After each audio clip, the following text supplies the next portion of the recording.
Bible Club. Eternal life. It's time to believe in Luke 9. Crucify my flesh, I'ma beat it to death. Gotta gasp it for breath. Till the day I rest. No more shackles, no more chains. I'm out of my cage. No longer bound, cause I'm no longer a slave. Crucify my flesh, I'ma beat it to death. Gotta gasp it for breath. Till the day I rest. No more shackles, no more chains. I'm out of my cage. Good evening, everybody. This is your host, Huge Pop, from the Huge Pop Wrestling Podcast. And tonight, I'm behind the ropes, Wrestling Unplugged. We have a special guest. Our guest is a ring announcer for Rebel Spirit Pro Wrestling. She's involved with Coastal Championship Wrestling and Pro Wrestling Action. Other work our guest has done is Fightful Online and the Title Match Network. Our guest works alongside another podcast friend of mine, of Toned In Entertainment.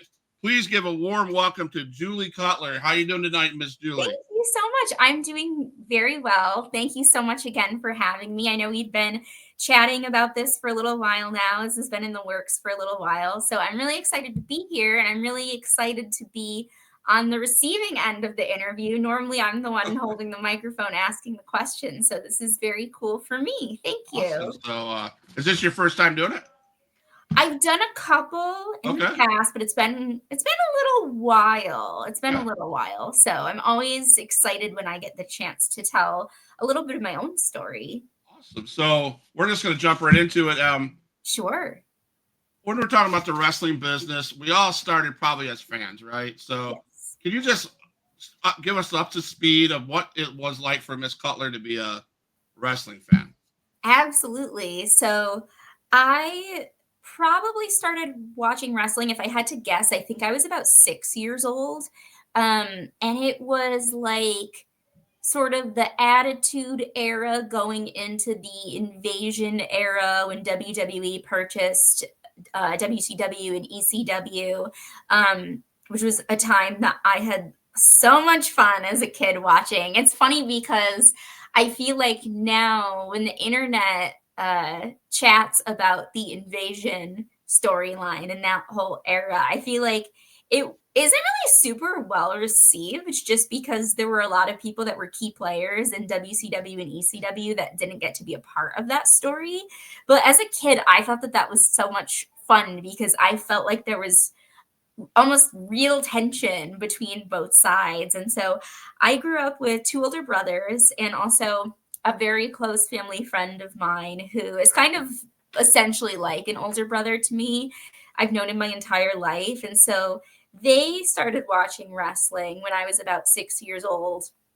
And me being like the pesky little sister, I just wanted to be involved in what my brothers were doing. And I wanted the older kids to play with me and I wanted to be included. So I remember as they got into it, one of my older brothers, he started getting like the action figures and the video games and all of these things. And I just naturally started getting into it alongside him. And I don't know that I remember specifically like my first match or anything like that I watched, but I do remember playing in my family room one day, and I think it was a Saturday. So it was either something that we had recorded on VHS tape way back in the day, or it might have been like Velocity or Jacked, one of those other like auxiliary shows that WWE used to do on the weekends. But I remember watching it with my brother, and I remember seeing the Dudley Boys on TV. And that was kind of just like how I got sucked in. I think also as a child, there's a lot of like the inner workings of the wrestling business and the technical side of wrestling that I didn't really understand at that point in time, but really just like the storytelling aspect of it was what pulls me in at a young age. So that's how it all began. Oh, you talk about Dudley Boys and, you talk about Ric Flair and Sting, all these guys from back in that era, right? How do you feel about seeing those guys? Like the Dudley Boys just showed up on TNT, whatever they call it, Impact, I guess. Yes. Does that upset you? Does that bother you? Or do you think that's good for the business? It depends on the context, I will say. I will say, like, seeing people show up in general makes me very excited because these are the people that I watched growing up, and to have that nostalgia moment, and also just to see that like they are still involved in their doing what they love and like finding different ways to reinvent themselves over the years, like that makes me very happy for those people. I personally loved when Sting joined AEW and he had this last little run that he did where he was teamed up with Darby Allin. I absolutely love what they did with him there. And I think it was just perfect because I felt like he did enough from a wrestling standpoint where we got to see Sting in action and we got all of our nostalgia moments as fans, and he still looked really good. But at the same time, being paired with Darby in the way that he was, it also helped elevate Darby as a character. And I think that, you know, when they were doing like mixed tag matches and things like that, they were very strategic about how much they utilized Sting versus Darby. I think that they had a really good balance in terms of how to make each person look their best. So in a context like that, where it's very, very well done, I love to see it. And I think in general, just, you know, people are going to, especially now with the wrestling landscape, having so many different options between WWE, TNA, AEW, NWA is picking up a lot of steam. There's so many different options. And I think it's great for the fans, number one, but also great for the talent that if maybe they aren't happy in one place or they don't have an opportunity one place at the moment, they have options in terms of where they want to go and how they want to express themselves creatively. So generally speaking, if it's well done, I love to see it. And I like to see people in the business have the opportunity to thrive. Awesome. Let's jump right into what you do in the wrestling business. You're an announcer, a ring announcer. So Yes. how did you get started in pro wrestling in the business and as a ring announcer? How'd that all come to play? So it's kind of an interesting story. And we talked about this a little bit before we hopped on the interview, but I think a lot of the opportunities in my career thus far, it's funny because it's been sort of like a chain of events of one opportunity somehow leading into the next, somehow leading into the next. And I've been very fortunate in that regard where I actually started out, well, originally obviously as a fan, and then I sort of got pulled into like the podcasting side of it, really not even initially looking to be involved. There were a couple of guys that I had met through social media and also just through attending independent events in the Northeast. And they were doing a wrestling podcast that was sort of targeted towards like super fans, and it was called Nerds of Wrestling, Okay. which I believe they also have a pretty active Facebook group as well. And so they asked me if I wanted to be on it, and this was maybe like late 2021. And at that point in time, I was going through a lot of changes in my life, and I was kind of trying to like step outside of my comfort zone and try a lot of new things. And so when they asked me to do this podcast, I was like, okay, yeah, sure. Like it seems fun. What do I have to lose? Why not? So we did it, and I had a great time. And I realized that I just really enjoyed talking about wrestling. And it's funny because years prior, my dad had told me kind of in passing multiple times, and I never really took it super seriously, but he always told me that like he thought I would be really good in like a broadcasting type of role. And I always thought that was a cool idea, but I never really knew logistically how to make that come to fruition.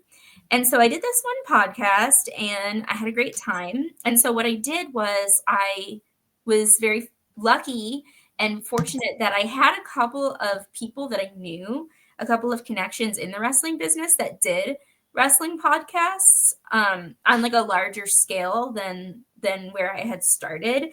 And so I just happened to reach out to those few people and I shared the link of what I did. And I said, hey, if you happen to have some spare time and you want to watch this and let me know what you think, I'd really appreciate it. And so I sent, just kind of networked and shared that link with a few people. And then they watched and they said, oh, okay, cool. We'll have to have you on our podcast sometime.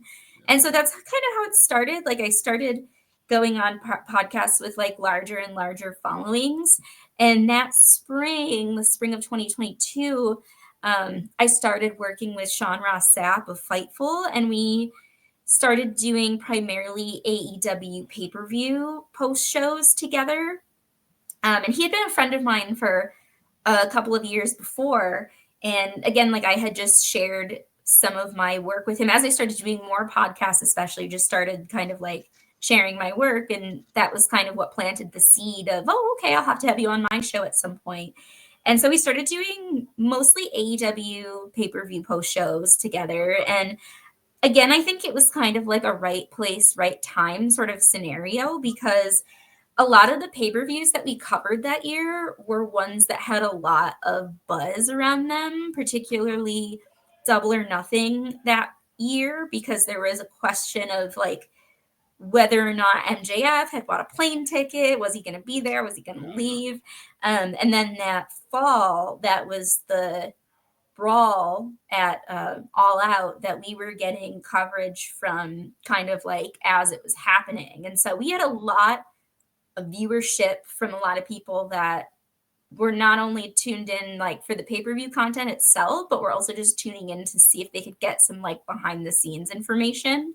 Right. And so I noticed like when I started doing those, I'm still like in the very early stages of building my social media, but I started noticing that I was getting like more followers every time I was doing these podcasts. And then again, like lucky coincidence, I had, some friends that were involved in the wrestling business. And I had a friend who was a promoter for Pro Wrestling Action down in Florida. His name's Daniel Max Shaw, very good friend of mine and a wonderful, wonderful man.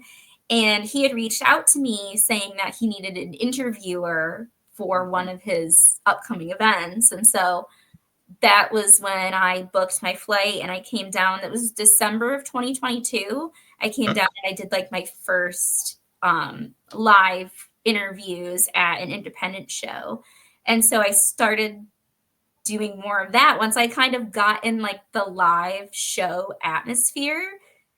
Then I was kind of like, oh, okay, well, podcasting's cool, but just being here and being a part of this atmosphere is like something totally different that I realized I loved so much. And so I started pursuing that more.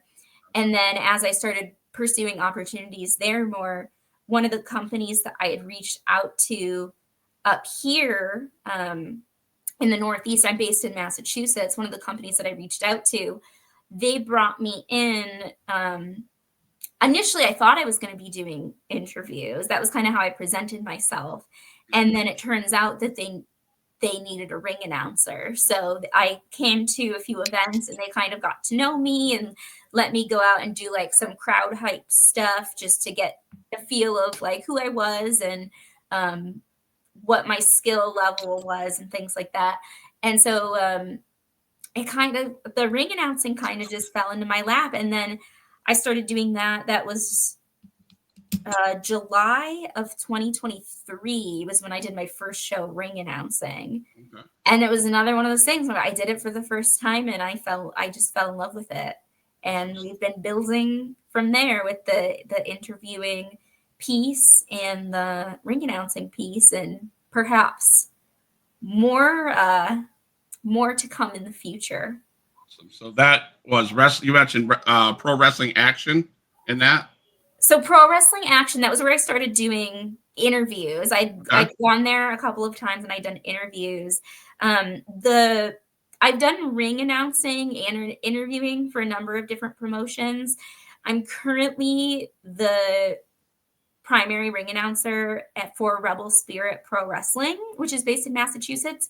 I also did ring announcing and interviewing for Coastal Championship Wrestling, which you had mentioned earlier on in the show. And then I've done interviews for Big Time Wrestling, which is based up here in the Northeast. The last show that they had was in Worcester, Massachusetts in September. And I'm also going to be debuting as the primary ring announcer for a promotion called Fight Factory Wrestling, which is based down in New Jersey. So I'm really excited about that opportunity as well. White Factory, you said? Fight Factory Wrestling, yes. So I will tell you, you mentioned independent wrestling, and 2 years ago I had the opportunity to go to my first independent show, and I'm hooked, right? Because those guys go out there, they have fun, they put on a show, and they tear the house down. So the chair behind me, next to the WWE guy, is from the promotion Extreme Impact Wrestling XIW out of Panama City. Okay. With Jackson Slade, Damian Wayne, Adrian Whisper, Vordell Walker, some of those guys you probably heard about down in South Florida. But that you said it, because independent wrestling is where it's at, in my opinion, because dirt sheets are all over the place about WWE, AEW. You can't go on TikTok without knowing what's happening tomorrow's show, and that's kind of, for me as a fan, it stinks. So I see as independent wrestling fans, it's so much fun. They're so passionate about it. So that's what I'd like to talk about, is the independents. That's what I base my podcast on, is to give the independents the platform to share their story. And and we get legends on here as well, and we get ring announcers like Julie Cutler as well. And so it's been a blessing so far. And so, has there been any challenges in doing your ring announcing, and what kind of challenges do you go through as far as getting prepared for this? And that's a great question. I actually don't know that anybody's ever asked me that before, so I really appreciate this question.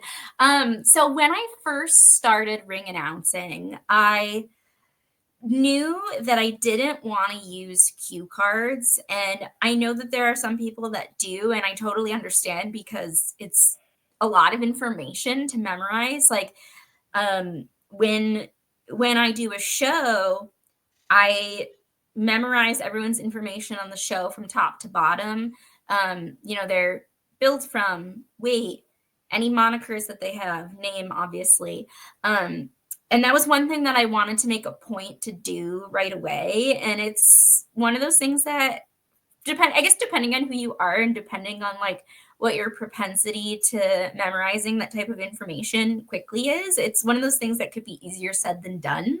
The very first show that I did, I reached out to most of the talent in advance. And that was one good thing, is obviously indie wrestling, and wrestling, the wrestling business in general, there's a lot of things that can change at the last minute. If someone's not able to make the show for some reason, or vice versa, sometimes there's talent that shows up that maybe wasn't advertised prior to the day of.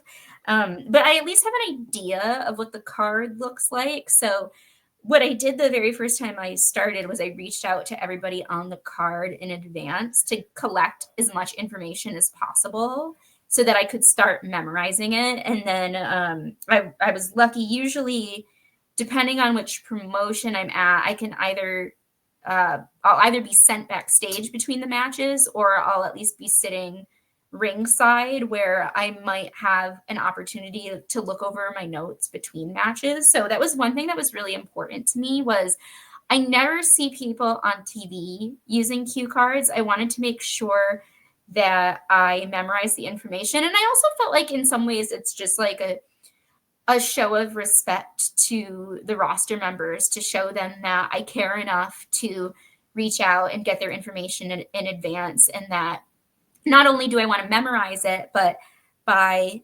memorizing it and sort of getting it in my brain, it gives me the opportunity to then sort of creatively have fun with it and try to make sure that as I'm announcing, I am, emphasizing the right parts of their name so that it sounds good, and that I can come up with little nuances to hopefully make everybody's entrance announcement sound special in some way, as opposed to just blindly reading it off a card. So I really do try to connect with the talent if possible and learn all of their information. So I would say that's one of the challenges, along with I've noticed, like, watching my videos over time from where I started to where I am now, like getting the cadence down. I was listening to some of my old videos, and I feel like when I first started, I wasn't really talking fast, but like for how I would ring announce now versus how I would ring announce then, I feel like the cadence that I was using was quite a bit faster than what I would do now. So also taking time to just breathe, and I'm worried in my brain sometimes about, like, oh my God, like I need to get the announcement done so like I can move and get out of the way and like give their talent the spotlight and not take up space from them.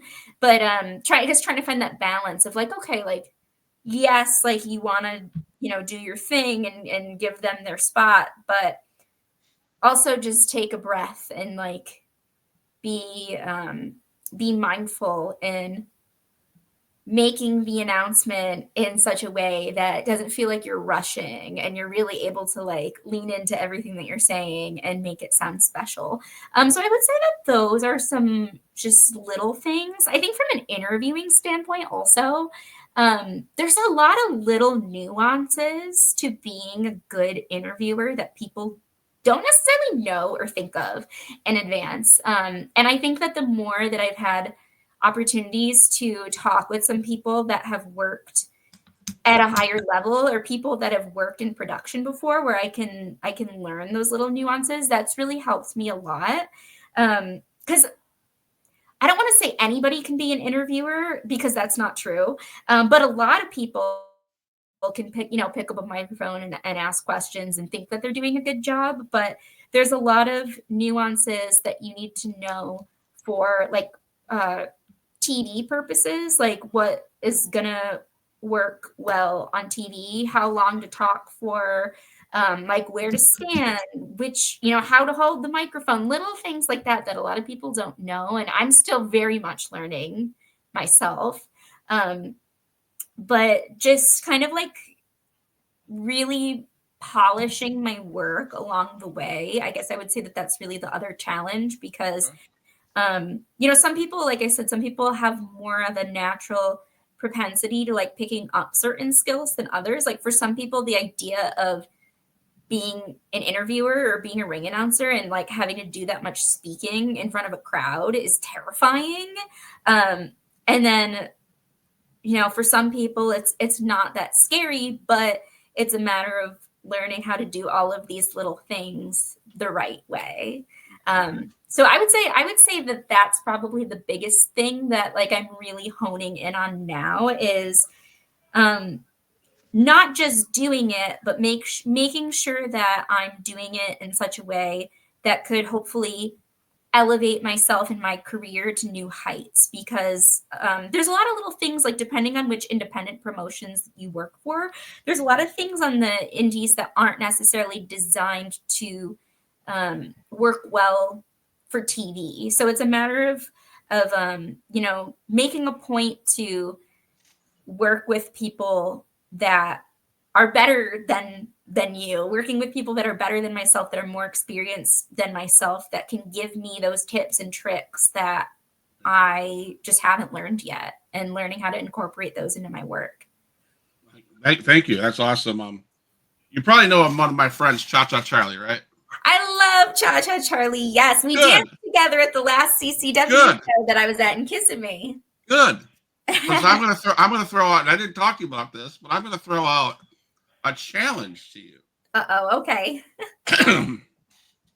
Let's hear, if you're all right, if you're comfortable with, let's hear Julie Cutler introduce Cha-Cha Charlie to the CCW crowd, or the Huge Pop Wrestling Podcast crowd. Do I remember? I might remember his Cha-Cha. I apologize in advance if I'm off with your weight, but I think it's probably pretty close. Introducing first, from Miami Beach, Florida, weighing in at 225 pounds, He is the franchise and the current CCW Tennessee Heavyweight Champion, Cha-Cha Charlie. Cha-cha-cha-cha-cha. I bought a shirt, all right? I'm a Cha-Cha Charlie fan, too. I bought the shirt. I was at a Monster Truck Jam, and I got the shirt that day, and I went down to by the barrier, and I did a Cha-Cha Charlie dance, and he liked it, so that's pretty fun. Yeah, I'm double checking my notes right now because I'm like, did I remember all of his information correctly? South Beach, Miami, Florida, 225 was correct. He's the current CCW Tennessee Heavyweight Champion. That is correct. Good job. Perfect. So I didn't want to throw you under the bus, but I wanted to hear That's you. Okay. I've actually only announced for him one time, so I'm okay. All right. There you go. Knocked it out of the park. So, can you share with us any unforgettable moments in your announcing or even interviewing career, or even a podcast, something that was, oh my God. Well, we had touched on this again a little bit before the interview while we were chatting. I think one of my most exciting moments was back in September of this year. I had mentioned I had done some backstage interviewing for Big Time Wrestling in Worcester, Massachusetts, which was such a cool opportunity. I feel like I just was having like the time of my life that day because they bring in a number of talents that have performed in WWE and at a higher level other places. And so just being in that locker room and being able to work with people of that caliber was so cool. And the really, really memorable experience about that day was the fact that they had Sting there in full attire doing a meet and greet before the show. And then he had also gone out to address the crowd at the very beginning of the show. And so I thought that I would be so silly if I did not take the opportunity to introduce myself to him and chat with him a little bit. So once he had finished up the segment that he was doing at the beginning of the show, I went up to him backstage and introduced myself, and we got chatting for a little bit. And he is such a sweet man.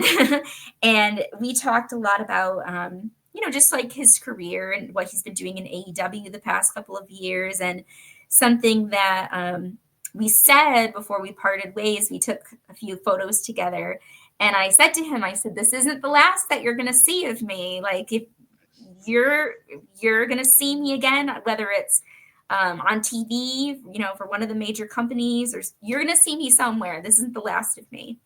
And he said, I'm sure I will. And that was really cool coming from him and just being able to speak with him on a personal level and chit chat backstage. That was such a fun moment. And also just really heartwarming.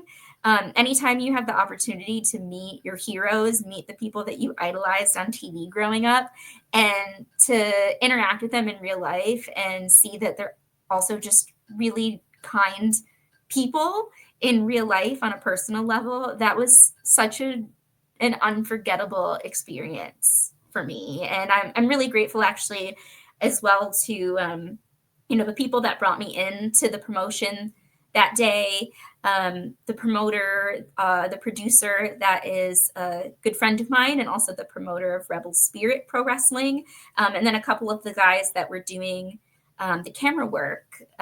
They were backstage and actually got some really cool photos and videos of my interactions with some of the bigger stars. So I was really thankful that they were there to capture that as well, because that was a really special memory of mine. And it's even more special to be able to like have the photos and everything to look back on.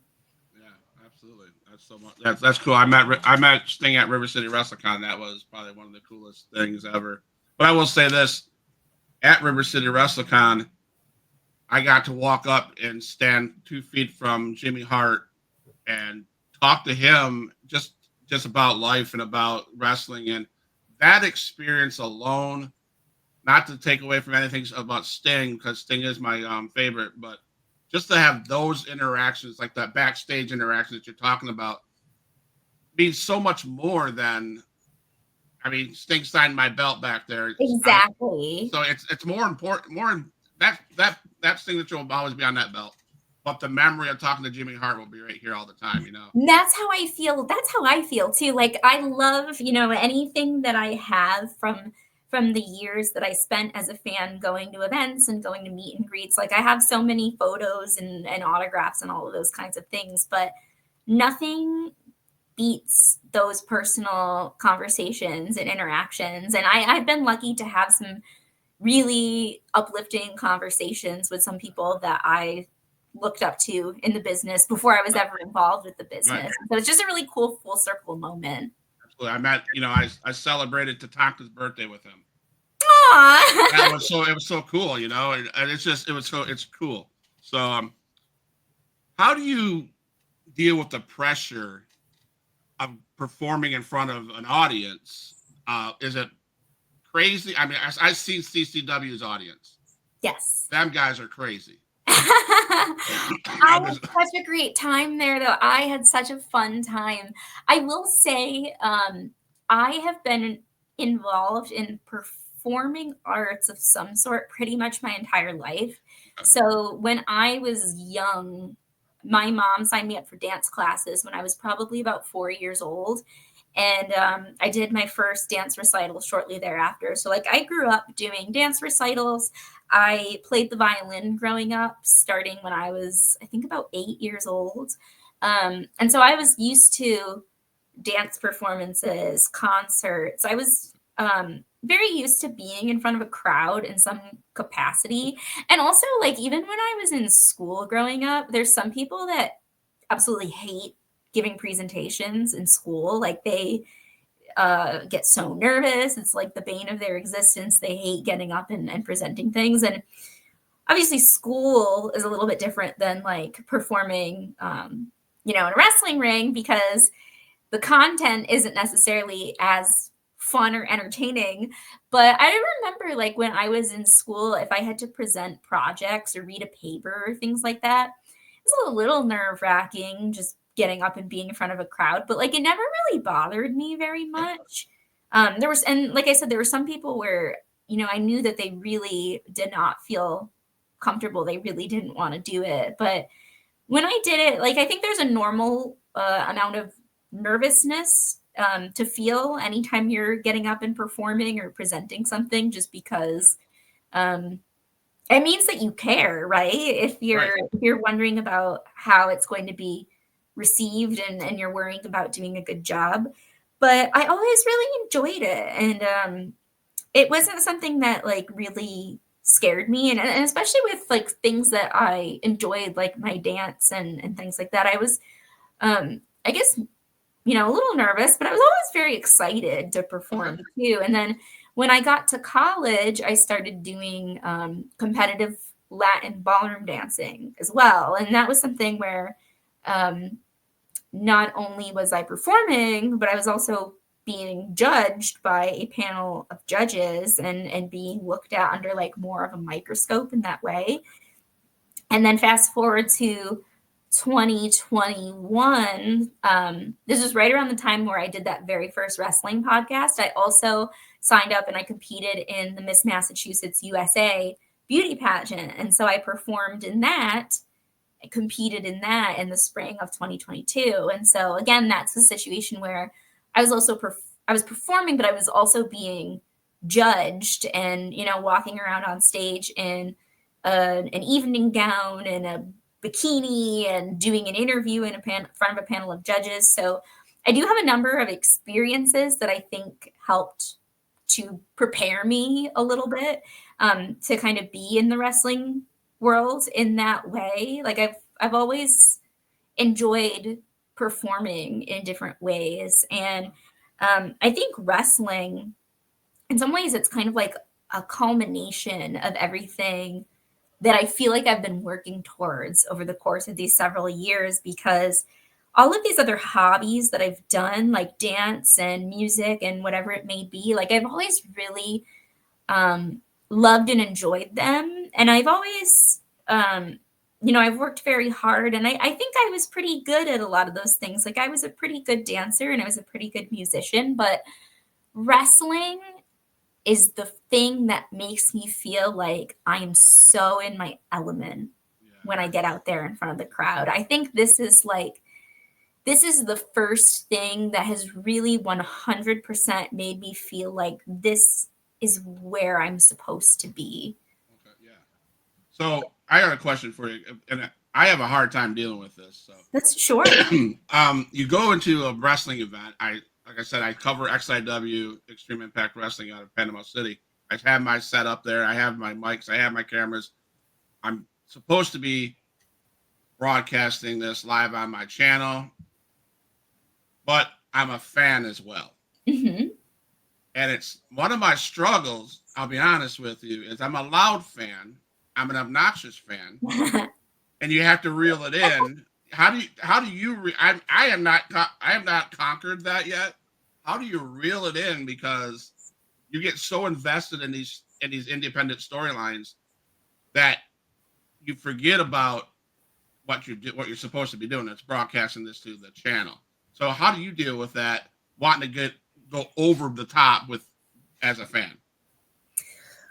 Honestly, so during the shows that I work, I don't know that I really have a lot of time, to be honest, because I think really being immersed in a broadcasting role, you're always wearing a lot of different hats, especially for independent events, because maybe for like a WWE or an AEW, there's probably a lot more hands on deck from like a production standpoint, from a setup and teardown standpoint. Whereas in independent wrestling, it's kind of variable how many people you have doing certain tasks backstage. And so I'm kind of always busy for the most part, especially as the ring announcer, because you're going out at the beginning of the show and kind of doing crowd hype stuff and getting everybody excited. And then, you're going out between every single match to announce the match and announce the competitors. You're announcing the winner of the match at the end of the match. And then depending on where I'm working, whether I'm watching ringside or whether I go backstage between the matches, like I'm always looking over my notes for what's coming next, especially if we have like other segments. There might be times during the show where I'm going out to promote merch that we have for sale, or wrestlers that are promoting their merchandise or doing pictures and autographs, or other things during intermission or after the show, whatever it may be. So I think for me, I'm so busy that it's hard to not be immersed in what I'm doing. And then when I do have those moments where like maybe I'm sitting ringside and just watching the matches and enjoying the matches before I have to announce who the winner is, I guess that's kind of like the one time where maybe I do get my moment to watch just kind of as a fan, but I'm reacting I guess how I normally would to the matches, seeing the action that's happening. And like I might have people in the audience behind me actually, saying things, and I might say something back to them. And it's just kind of like adding to the experience, I think, for everybody. Because like my reactions to what's going on in the ring are like genuine reactions. And so, I think that's just being immersed in the experience, adding to it for, other people that might be in the audience looking at me and they're seeing my reactions. And then like, we're kind of having like a little back and forth interaction. So when I do get those moments to like watch and be a fan for, 5, 10, 15 minutes, whatever it is, I might still have eyes on me that are looking at my reactions, but that's kind of feeding the fans that are there. So I guess I'm always busy, and whether we're doing like setup or tear down stuff after the show, I think it's good practice for everybody who's involved with the show to try and help with that process as much as possible. So there's always a lot going on. Yeah, absolutely. No, I was at the last event. I was giving Chase Stevens a hard time because he turned his back on Damian Wayne, and I let him know how I felt about it. And Yeah. I ended up having a water bottle thrown at me, so that was pretty, Oh no. it was fun. But anyway, what is your most memorable experience, whether it's an interview or announcing? Who was that one? If you have any, oh my God, I get to announce this guy. Oh my God, I get to interview this guy. Oh, I had a couple. There's a couple. When I did CCW back in October, that was the Kissimmee show. It was Conquer Kissimmee 28. So we at CCW have a relative, I guess he's not really the new heavyweight champion anymore. He won the heavyweight championship. I believe it was Bash at the Brew back in October, if I remember correctly. There is an up and coming independent wrestler named Meadow who won the CCW World Heavyweight Championship from QT Marshall, who's with AEW. And I believe this was his first title defense back in Kissimmee later that month. And he was going to be defending against a mystery opponent who I actually didn't know who it was either until I got to the venue that day. But it was Rich Swann, who was previously in WWE and is now working with TNA. And his entrance, that man just has such an incredible energy. He knows how to work a room like no one else. And his entrance he came out to the song All Night Long. Okay. And it was like one of the most magical things that I'd ever gotten to be a part of. Nice. Just the way that he came out and he like went through the whole crowd and he was dancing with everyone and he was picking up kids and carrying them around and everybody in the room. It was pretty packed at that point in time as well, because this was the second to last match to the main event. And so it was pretty packed in that room as well. And he actually, this was like one of the first times I think I've seen this on the independents, where he went through his entire entrance music. Like they didn't have to fade out the music at any point during his entrance. Like he literally used up the entire song, just dancing and interacting with the crowd and having fun. And so that was so cool. And then after the show, he had his guitar and was just kind of like noodling around on his guitar. So we were singing together and having our own little duet. So that was such a fun experience. I also loved announcing last October of 2023, I got to announce Juventud Guerrera, who again, such a sweet person. And I actually ran into him, later, like this past year. I was doing interviews at the 2300 arena during WrestleMania week, and he was there, and he came up to me and gave me a big hug, and it was just so cool to like have, made that connection, right, to then know him on a personal level, where we had that kind of rapport. So that was so cool too, to be able to announce for someone who was like doing big things in their career when I was like a baby. Yeah. So I think those were two very memorable announcements for me thus far. Well, thank you. Do you have any tips or advice for anybody that wants to be a ring announcer or a wrestling interviewer, that you'd like to share that they should pay attention to?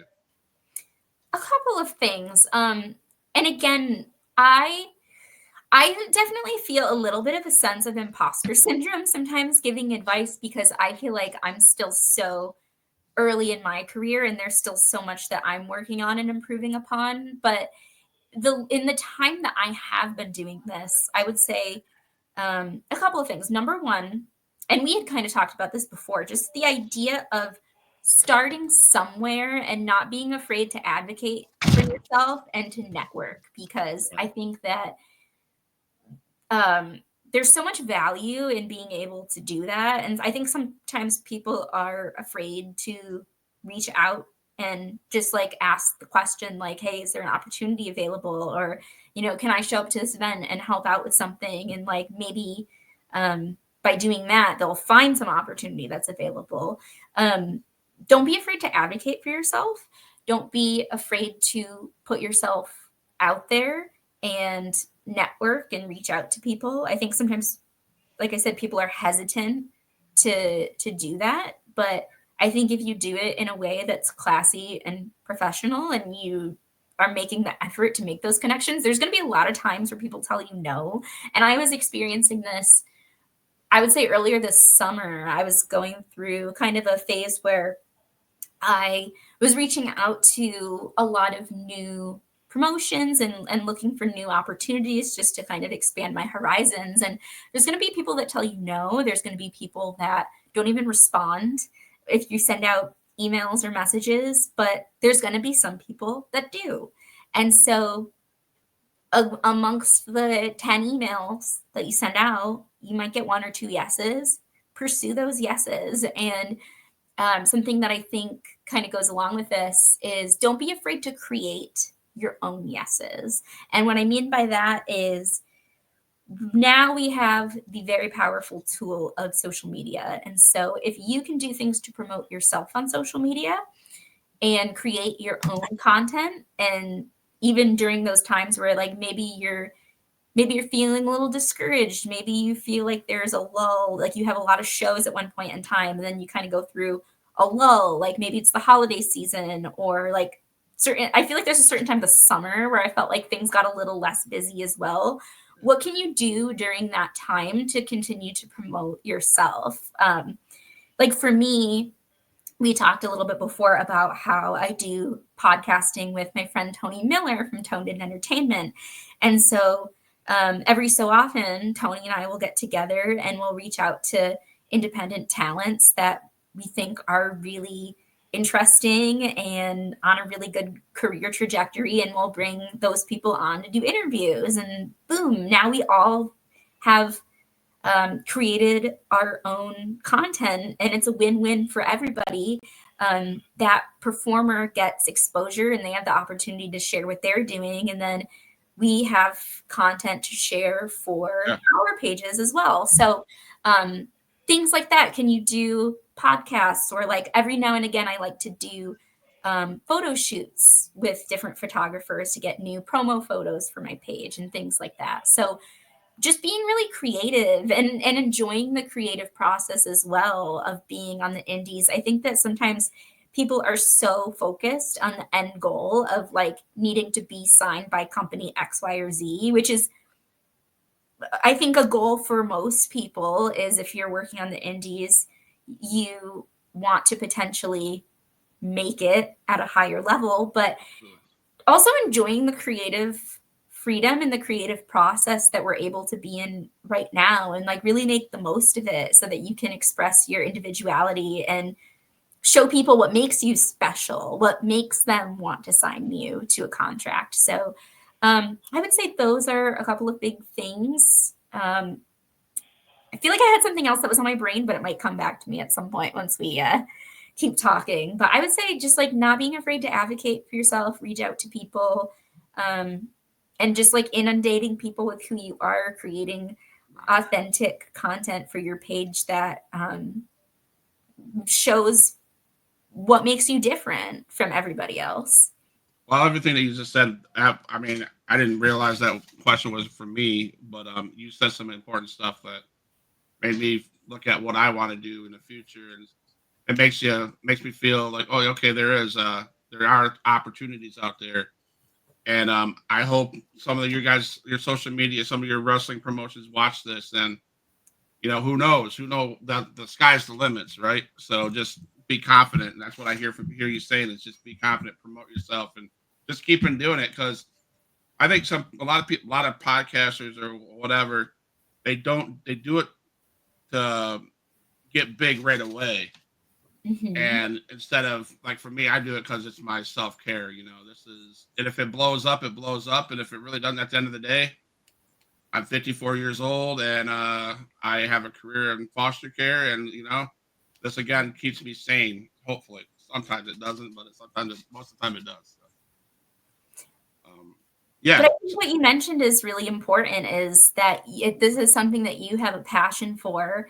And I think that's something that matters a lot in this business is, at the end of the day, is this something that just goes for everybody across the board, whether you're a wrestler, podcasting, managing, whatever it is it something that you are genuinely passionate about? Is wrestling, being in the wrestling world, something that you are genuinely passionate about? Because I think that over time, that passion shows, and a lot of the time passion can translate into creativity, understanding the business, understanding the inner workings of the business, and finding new ways to be creative and to stand out, sort of knowing and understanding those things. And I think a good support system is important too. I mean, I know my wife, she tells me all the time to keep going.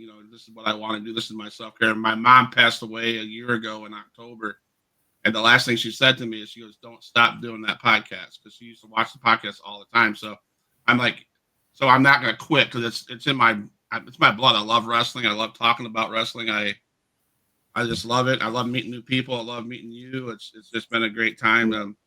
So what's your opinion on how ring announcers have been evolved over time? I mean, Samantha Irving, what's her name that just left WWE?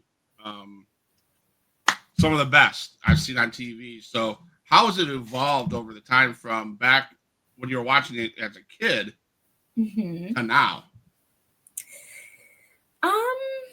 That's a great question.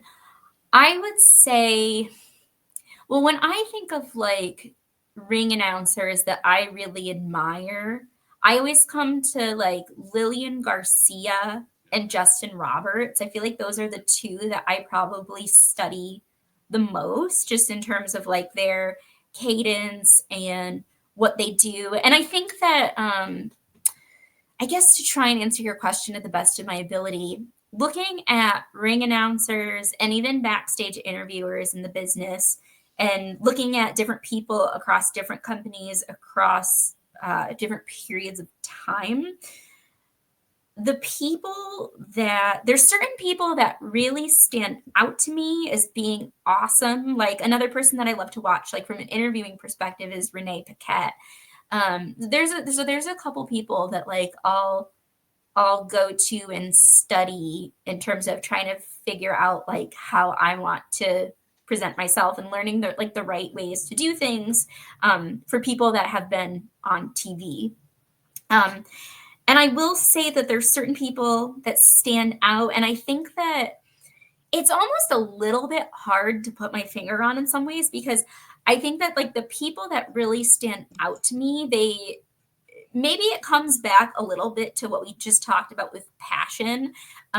These people that I emulate, I feel like they're people that they have a naturally charismatic and authentic personality that makes them likable and makes them an interesting personality. And of course, as a ring announcer or an interviewer, your job is more so to highlight the talent as opposed to trying to be the star yourself. And yet the people that I find to be really good have at least something innately about them, some sort of like innate it factor about them that still makes them likable and interesting. And you don't feel like it's just somebody standing there with a microphone. And to be honest, I don't know if it's something that I can fully define or explain. I think that the passion that we just talked about is something that ties into that. Is it somebody that is passionate about the business, or maybe has like someone like a Samantha Irvin who has a lot of performance experience in a lot of different areas as a singer and as a musician, being someone who is a multi-talented performer. I think that's something that clearly very much worked to her advantage as a ring announcer as well. So that's something that I would say. In terms of evolving over time, to me, I think it just depends on like the person more so than the time period that they were in, because I think that even like I think back to Lillian Garcia, like when I was young, and there were times that they utilized Lillian or even some of the other broadcasters like Jonathan Coachman. They actually did utilize them as characters in certain storylines in some capacity, which is a little bit unusual for someone in a broadcasting role. Samantha Irvin, they did a little bit, like when it came to her announcing Ricochet, for example, the feud that Ricochet had with Logan Paul. So I think sometimes different people have different opinions on that, walking a fine line with like someone sort of being a broadcaster versus like working them into the storylines. But I would just say like personality and passion and having that authentic it factor that makes you somewhat innately interesting. And I guess as a ring announcer as well, like, do you have the right cadence, and do you make everybody's ring announcement sound special and unique in some way where it makes the announcement memorable, as opposed to does everything kind of just sound the same? Right. Absolutely. So my last question until I get into the weird questions. That's okay. So you've announced and interviewed with small crowds, and you've announced and interviewed in bigger crowds.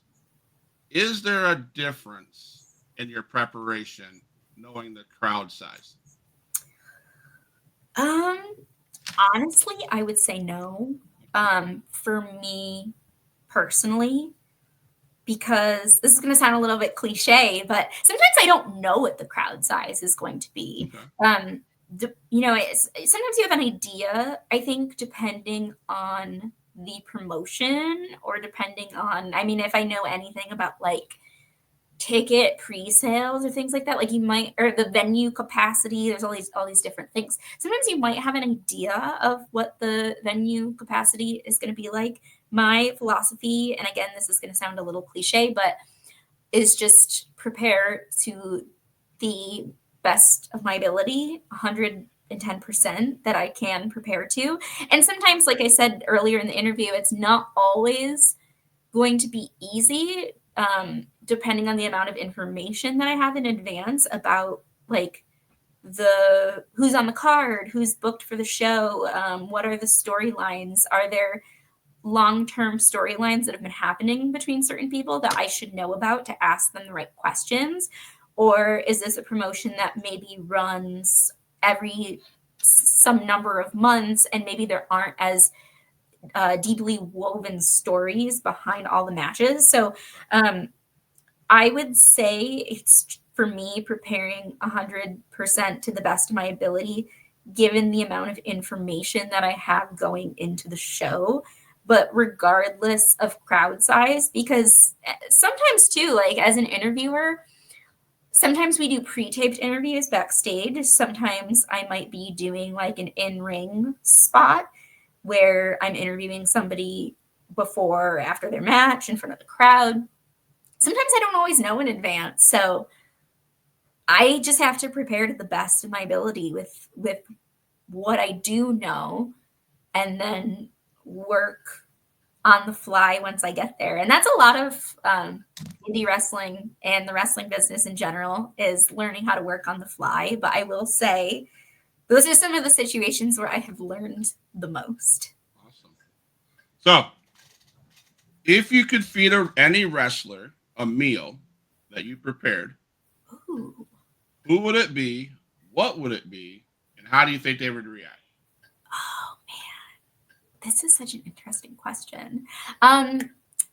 So in terms of a meal, the first thing that my brain goes to, so something that I have shared on my social media, there is an Instagram page. It's called Superstars of David, and it is dedicated to Jewish wrestlers and personalities in the wrestling business, including myself. I'm very proud to be one of the Superstars of David. And I'm not necessarily like I don't want to say I'm not the best cook, but I just don't necessarily cook very often. But one of the things that I think I am pretty good at is, for the Jewish holiday Passover, there are certain dishes that I will make with my family for Passover. So I would say that I would make some of my classic Passover dishes, which usually I make. There's something called haroset that we make on Passover. It's like a mixture of like chopped up apples, honey, cinnamon, and like diced walnuts. And it's like a spread that goes on top of the matzah that we eat on Passover. So like I would make that. I would make my Passover brownies. Matzo ball soup is the one other thing that I've made on Passover. So like maybe some of those dishes. I'm trying to think of who I would share them with. Oh, this is tough. This is tough.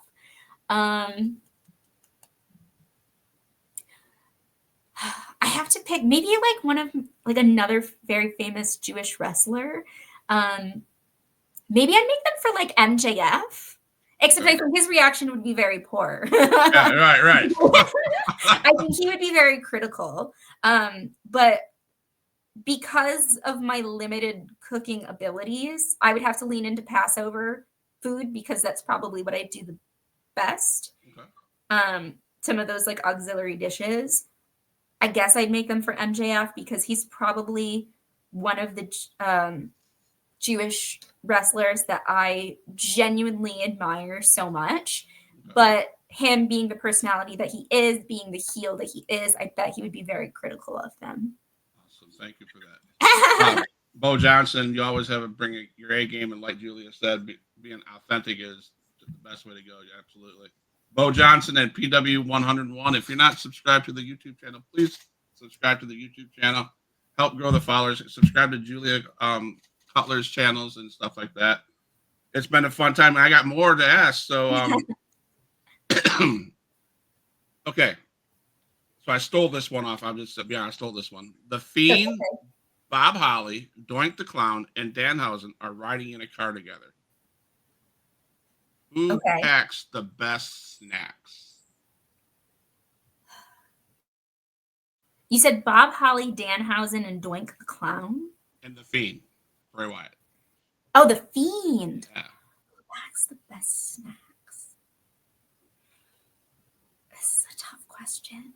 I'm trying to think, like, who do I genuinely think would have the best snacks? I feel like the Fiend snacks would be kind of spooky. I feel like Doink the Clown's snacks would be like gimmicked somehow. Bob Holly's snacks, and then the other option was Danhausen. Danhausen's snacks they'd probably be cursed. So I guess maybe Bob Holly by default. Maybe. I feel like his would be the safest. I think you're right on the safest, but I think the most interesting would be either the Fiend or Danhausen, I think. Yeah, I think most interesting. I don't have like a very adventurous appetite. So I don't know if I like interesting. I'm very simple when it comes to food. I like very simple things. So I'm gonna say for me, Bob Holly, he's the snack that I would feel the safest consuming. Okay. What's the most embarrassing, if you've ever had any wardrobe malfunctions, what's the most embarrassing one? Like during a show? Yeah, during a show. Mm-hmm. Has that ever happened to you? I don't know. Okay, this wasn't that bad, but this was actually at like one of those shows not that long ago for Rebel Spirit back in October.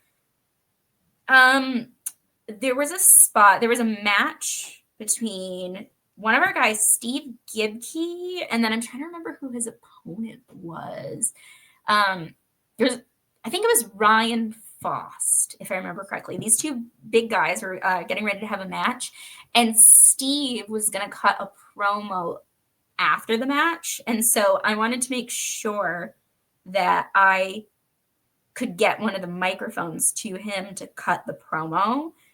But I think I got mixed up in the moment, and I thought that he was going to cut the promo before the match. So when I announced him, Ryan came out first, and then I announced Steve, and I was going to hang there and wait to pass off the microphone to him so that he could cut his promo, in my brain, not realizing that it was after the match.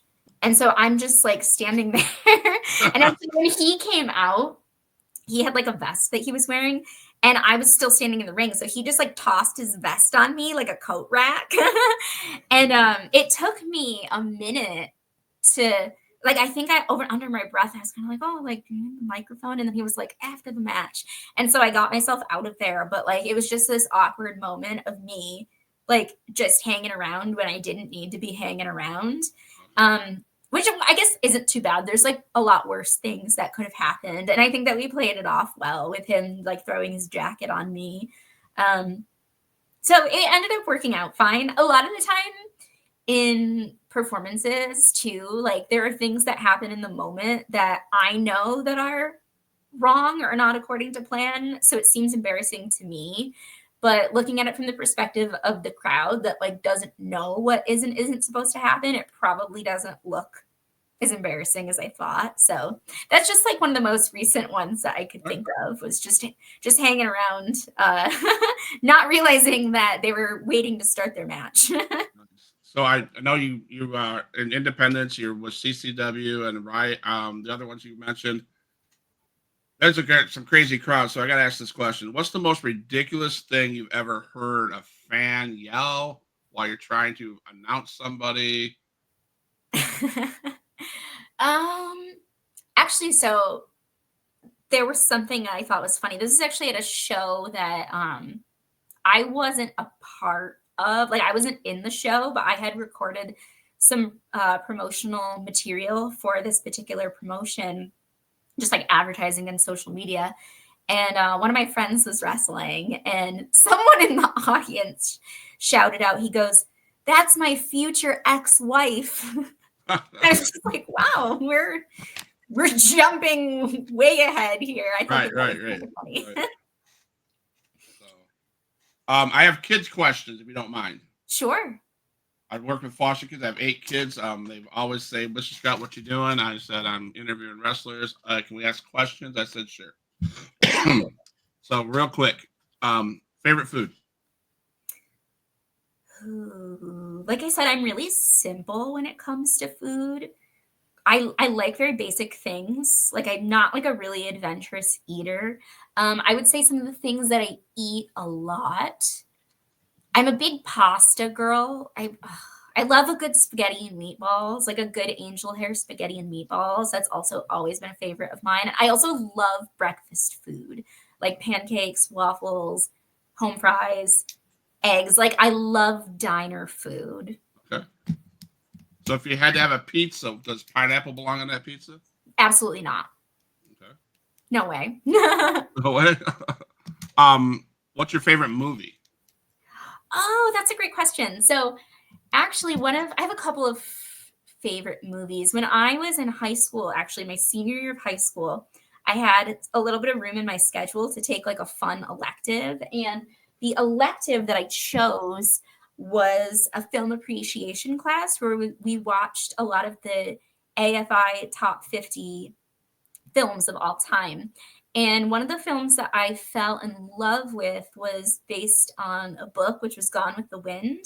And it's actually a really long movie. I think it's like over 4 hours long. But every time I watch it, I've watched it a handful of times. I feel like I pick up something different from it every single time. Another one of the movies we watched was Shawshank Redemption, which is an all-time favorite of mine. I have quite a few movies that I love, but those are probably the two of the most memorable. And actually, I have it's not really in the frame right now, but I have this Thomas Kincaid canvas of one of his paintings on my wall. That's a scene from Gone with the Wind. Nice. What's your favorite indie wrestler? Who's your favorite indie wrestler? Oh my God. Oh, I'm going to guess. I know too many. I don't know if I can. I'm just asking the questions. I was just asked to ask this question. I have so many friends that are indie wrestlers that I love so much. I mean, there's so many that I could name that are doing Timestamp this, okay? such cool things. Do I have to pick just one? How about this? I'll make it easier. Okay. Top 3. Um, No, it's not easier. oh no, that's not easier. There's just so many that I love. I mean, I could give you like names of people that like I think are doing really awesome things right now, but there's just so many. For women, a couple of women that really stand out to me right now. Zeta Steele, who actually just got chosen as part of the WWE ID program. I know she did a tour in Japan earlier this year, and she's someone that stands out to me as just a really charismatic young woman who is getting a lot of really good exposure at a very young age, and somebody who I oftentimes think of as her counterpart, Brittany Brooks, who is the first ever Dreamwave Women's Champion. I know she's working really hard through an injury right now, and she's somebody who I have so much adoration for, because if you follow her on social media, she is always busy. She is always working hard and doing something. I've been following her through her recovery process in the gym, and she's always attending events, conventions, doing signings, and even during this time when she hasn't been able to wrestle. She's just like, if you want to talk about people that hustle and work so hard, she's like one of the best people that I can think of in terms of up and coming women. Let's change this question then. Okay. Make it easier. Is there one male or two male wrestlers out there in the indies that you believe are those up and coming? Watch out for. Yes. I think there's a lot. There's a lot that I could think of. If I could think of a couple off the top of my head, another person that just was selected as part of the WWE ID program is a friend of mine, Brad Baylor, who is based up here in the Northeast. And he is very young. He's only 20 years old. He is somebody who, when I met him originally, I feel like I had this sense right away, just based on his look and his training. He was trained by Paul Roma, who was formerly with WCW, and he's clearly very well trained. He's always wrestling all over the place for different promotions in the Northeast area. He's had the opportunity to train down in Florida with Natalia and TJ Wilson at their private training facility, the Dungeon. I know he's been invited there a couple of times. And so he's somebody like right away, I knew if he continued on the trajectory that he is on, that he will make it big places. Someone that he's feuding with right now at Rebel Spirit Pro is another young man named Miles Hawkins. And the two of them together, they've had a couple of matches so far, and they're actually having a best 2 out of 3 falls match this weekend. And the matches that they have had are just like phenomenal technical wrestling matches for being on the independent. So Miles Hawkins, he goes by the 99 overall. He is another one who, great physique, great talker. I would keep your eyes peeled for him as well. Again, there's so many other people that I could talk about, but we would be here for a really long time if I kept going. But there's just so many people that I love and admire their work in different ways. Like I said, we'd be here for like a couple hours. Do you acknowledge the tribal chief?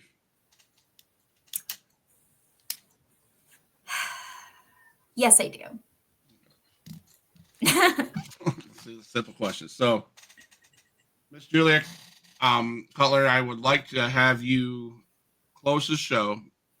Tell everybody what's going on this weekend with where you're going to be at, what promotions to look out for where people can find you at.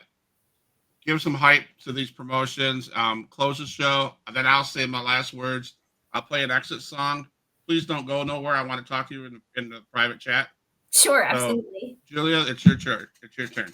Okay, so this weekend I will be at Rebel Spirit Pro. That is in Marlborough, Massachusetts. It's at a brewery called Tacklebox Brewing Company, which is basically our home base. They are like family to us. We are going to be there on Saturday, November 23rd. The doors open at 6 p.m. and then the bell rings at 7:30. And this is basically our season finale for 2024. We are doing a 20-man Rebel Spirit Rumble, and this is going to determine the first ever Rebel Spirit Pro Wrestling Heavyweight Champion. So this is a huge show this weekend. Tickets are still on sale, but there is a limited quantity remaining. So if you're thinking about coming, if you're in Massachusetts, in the surrounding area, definitely go on our Facebook page or our Instagram at Rebel Spirit Pro and get your hands on those as soon as possible. Like I said, I have also previously been with Coastal Championship Wrestling and Pro Wrestling Action down in Florida, who I don't have a return date set yet, but I definitely hope to return probably sometime 2025. And I will also be making my debut for Fight Factory Wrestling in New Jersey, and that is February 2025. I don't believe they have formally announced the date yet of the first show, so I'll wait for them to put that information out there, but definitely be on the lookout for Fight Factory Wrestling in February of 2025. Scott, again, thank you so much for having me. For anyone that wants to follow me on my social media, I'm most active on Instagram. It is at The Crown Jewels. Crown is with an E at the end. It's the old English spelling. That's just how we roll here. So Huge Pop Wrestling fans, I thank you for joining us in the last hour and 16 minutes. Julie Cutler, I appreciate all the information that you have given us and shared about your career and the uplifting, encouraging comments that you made as well. Fans, check her out at Rebel Spirit Pro, CCW, Pro Action Wrestling, Fight Factor Wrestling. Sounds like 4 solid promotions on the independent circuit. She names a few of these people. Check these guys out. Huge Pop Wrestling Podcast. Tomorrow night, we have Odd Man Johnson on the show. So come and check that out. Next Wednesday, you can sit with us in the afternoon and talk to Fatu. So not Fatu, Samu. My bad. Samu. So check us out. It's Huge Pop Wrestling Podcast. And as we always say, we're for life. All my dogs, make some noise up in this house.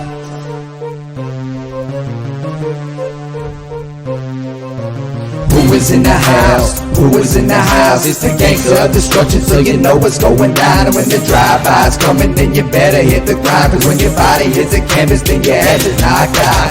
Who is in the house? Who is in the house? It's the gangster of destruction, so you know what's going down. And when the drive-by's coming, then you better hit the grind. Cause when your body hits the canvas, then your head is knocked out. Fight with Adrian Whisper is like a fight with the devil, because when he's dealing with you, you cannot get on this level.